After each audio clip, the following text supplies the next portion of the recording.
इस काल की धाराओं में हम अनवरत प्रवाहमान हैं।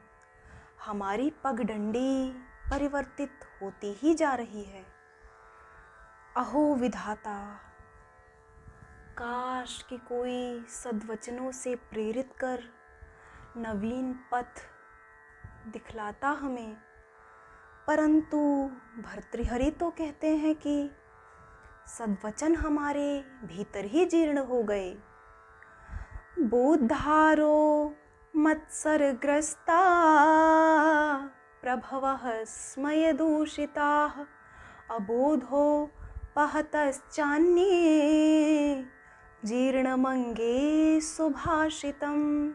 अर्थात पंडितगण द्वेष से ग्रस्त हैं और राजा लोग गर्व से चूर, और अन्य लोग तो अज्ञान के मारे हुए हैं।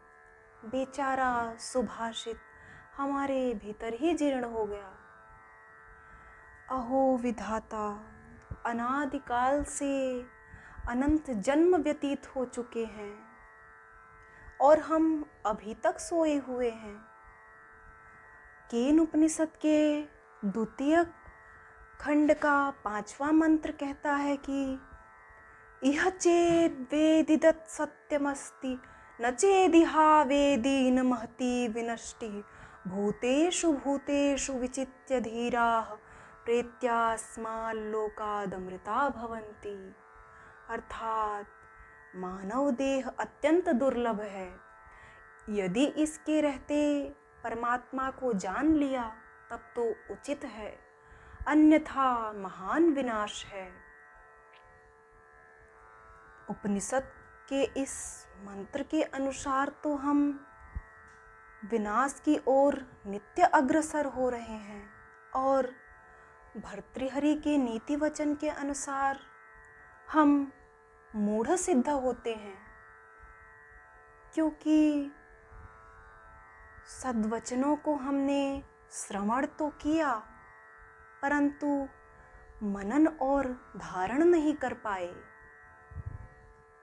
ये सद्वचन हमारे भीतर ही जीर्ण हो गए। और तो और कठोपनिषद के द्वितीय अध्याय का 5वां मंत्र भी कहता है इह चेद दशकत बोद्धुम प्राक् शरीरस्य विस्रसः ततः सर्गेषु लोकेषु शरीरत्वाय कल्पते। अर्थात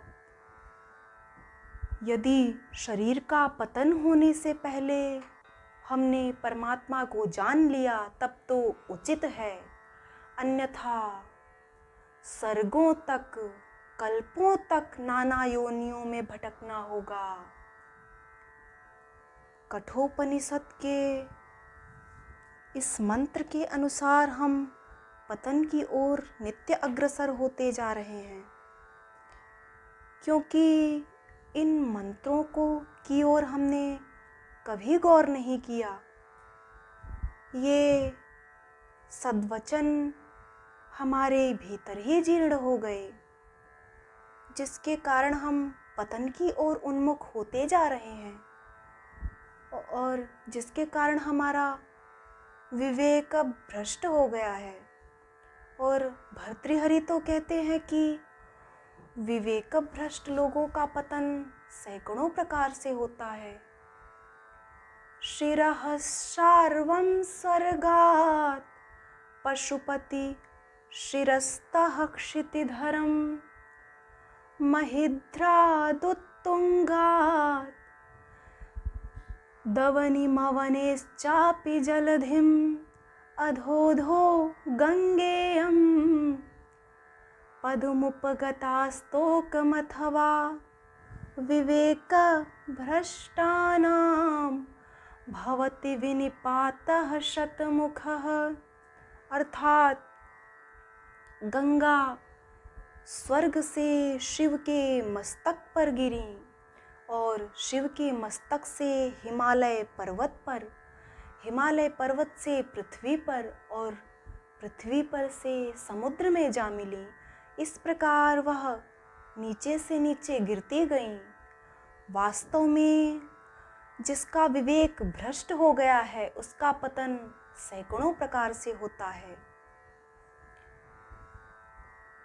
भर्तृहरि के ये सद्वचन और उपनिषदों के ये मंत्र क्या सुभाषित नहीं है, क्या सद्वचन नहीं है, जिन्हें हम धारण नहीं कर पाए और अपने पतन का कारण स्वयं बने हुए हैं। यह गंभीर विचार का विषय है।